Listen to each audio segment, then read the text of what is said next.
আসসালামু আলাইকুম ওয়া রাহমাতুল্লাহি ওয়া বারাকাতু।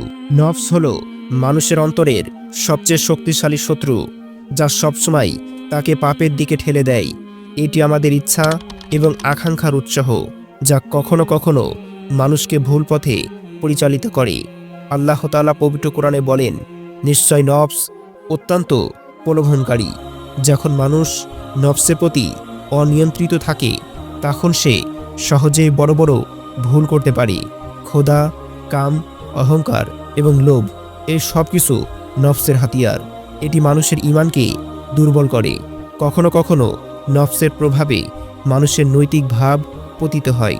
অতিরিক্ত খাওয়া, অনৈতিক চিন্তা, লোভ, এগুলো নফসের প্রভাব। নফসের নিয়ন্ত্রণে ব্যর্থ হলে জীবনের লক্ষ্য হারিয়ে যায়। নবীজি সাল্লাল্লাহু আলাইহি ওয়াসাল্লাম শিক্ষা অনুযায়ী নফসকে শাসন করা প্রয়োজন একজন মুমিনের প্রধান কর্তব্য। যারা নফসের প্রভাবে নিজেদের নিয়ন্ত্রণ করতে পারে না, তারা সহজেই ধ্বংসের পথে চলে।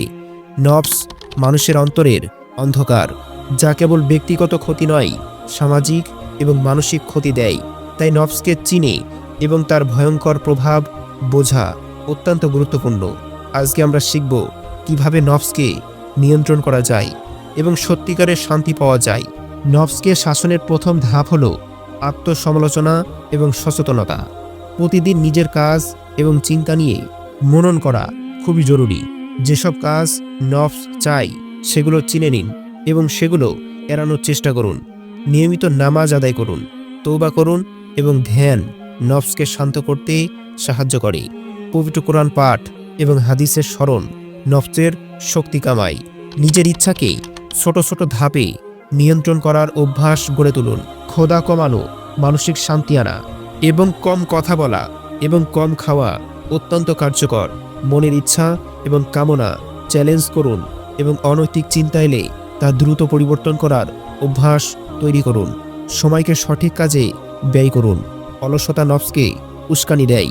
জায়েজ আনন্দ নফসকে শান্ত রাখতে সাহায্য করে। নফসের প্রলোভনে পড়লে দ্রুত আল্লাহর নাম স্মরণ করুন।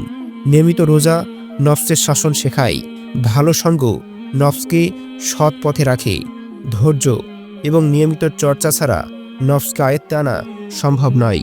নফস অশুদ্ধ হলে মানুষের জীবন ধ্বংস হতে পারে। এটি শুধু দুনিয়ার ক্ষতি নয়, আখিরাতেও ক্ষতি দেয়। অহংকার, লোভ এবং মিথ্যা, এই সব কিছু নফসের শিকল।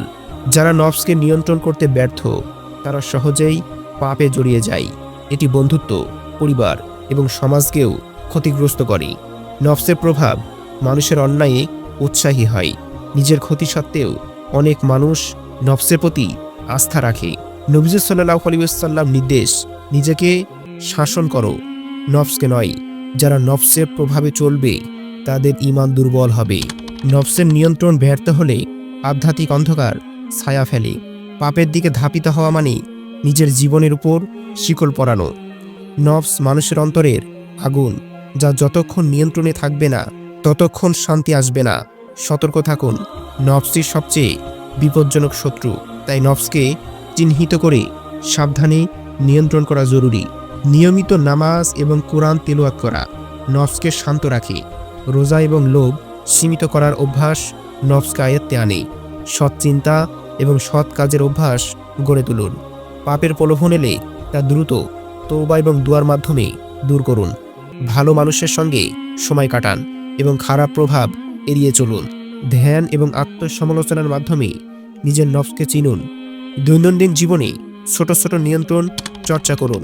কামনা এবং লোভের প্রলোভন এলে আল্লাহর নাম উচ্চারণ করুন। নফসকে প্রলোভনে জড়ানোর আগে আখিরাতের ফলাফল মনে রাখুন। নিয়মিত রোজা নফসের শক্তি কমাতে সাহায্য করে। আল্লাহর প্রতি ভরসা নফসের প্রলোভন কাটাতে শক্তি দেয়। ধৈর্য এবং নিয়মিত চর্চা ছাড়া নফস নিয়ন্ত্রণ সম্ভব নয়। নবীজি সাল্লাল্লাহু আলাইহি ওয়াসাল্লাম এর অনুসরণ করুন। নফসকে শাসন করলেই জীবনের শান্তি মেলে, আনন্দ এবং সাফল্য আসে।